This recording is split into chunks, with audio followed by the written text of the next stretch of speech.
দাদাগিরি অডিশনে কাদেরকে সিলেক্ট করবে? যারা দাদাগিরিতে কি তুমি সুযোগ নিতে চাও? তাহলে তোমার কাছে একটা বিরাট সুযোগ চলে এসেছে। মুর্শিদাবাদবাসী হলে তোমার কাছে বিরাট বড় সুযোগ যে দাদাগিরির অডিশন দেওয়া। মানে বহরমপুরে হবে ভাই দাদাগিরি অডিশন। সৌরভ গাঙ্গুলির দাদাগিরির অডিশন হবে বহরমপুরে।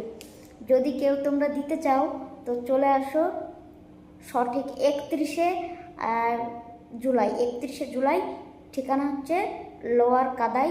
ঠিকানাটা আমি দিয়ে দিচ্ছি স্ক্রিনে, আর ফোন নাম্বারটাও দিয়ে দিচ্ছি, ফোন নাম্বার যদি পাই তো। আর এই ঠিকানায় চলে এসো আগামী 31শে জুলাই। কি হবে সেই অডিশনে? সেই অডিশনের দিনই কি টিভিতে দেখাবে? না ভাই, অডিশনের দিনে টিভিতে দেখায় না। অডিশনের দিন হবে একটা প্রাইমারি অডিশন। 3টে অডিশন হয়। 1 নম্বর হবে প্রাইমারি অডিশন, 2 নম্বর হবে সেকেন্ডারি অডিশন, 3rd নম্বর দিন একদম পুরোপুরি চান্স পেয়ে যাবে মানে টিভিতে দেওয়ার মতো। দাদাগিরি অডিশনে কিভাবে রেজিস্ট্রেশন করতে হবে এবং দাদাগিরি অডিশনে ফোন নাম্বার তো বললাম এর আগেই, আর দাদাগিরি অডিশনে কত টাকা লাগে সেটাই হলো সবথেকে বড় কথা। সেটা আমার বলে দেবো তোমাদেরকে। দাদাগিরি অডিশনে কিভাবে রেজিস্ট্রেশন করতে হয় বা কীভাবে কি প্রসেস হয়। আমি গিয়েছিলাম দাদাগিরি অডিশনে কলকাতায়, তো সেই অডিশনের একটা ভিডিও বানিয়েছি। সেই ভিডিওটা তুমি আই বাটনে দেখতে পাবে। এই ভিডিওটা দেখে নিও। এই ভিডিওটা দেখার পরে তারপরে তুমি বুঝতে পারবে ক্লিয়ার।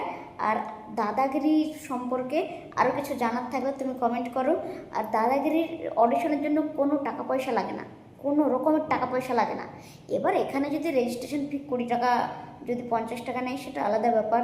যেহেতু ওরা বহরমপুরে এসেছে, নিতেও পারে রেজিস্ট্রেশন চার্জ হিসেবে। তো কলকাতায় কোনো রকম রেজিস্ট্রেশন চার্জ লাগে না। আর বহরমপুরে দাদাগিরি অডিশন হচ্ছে কারা দিবে? দাদাগিরি অডিশনে কাদেরকে সিলেক্ট করবে?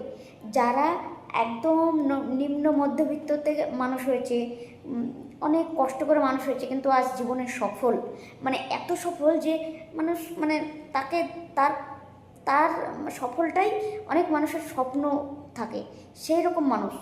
যদি আমি ধরো ছোটোবেলায় কিছু ছিল না আমার, আমি পরের বাড়িতে রেল লাইনের ধারে থাকতাম, আমি পড়াশোনা করে বা আমি কাজ করে করে আজ আমি একটা বিজনেস প্রতিষ্ঠা করেছি।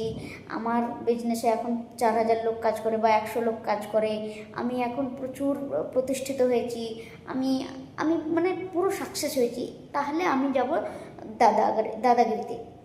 তাছাড়া অন্য কারোর গিয়ে অতটা লাভ হবে বলে মনে হয় না।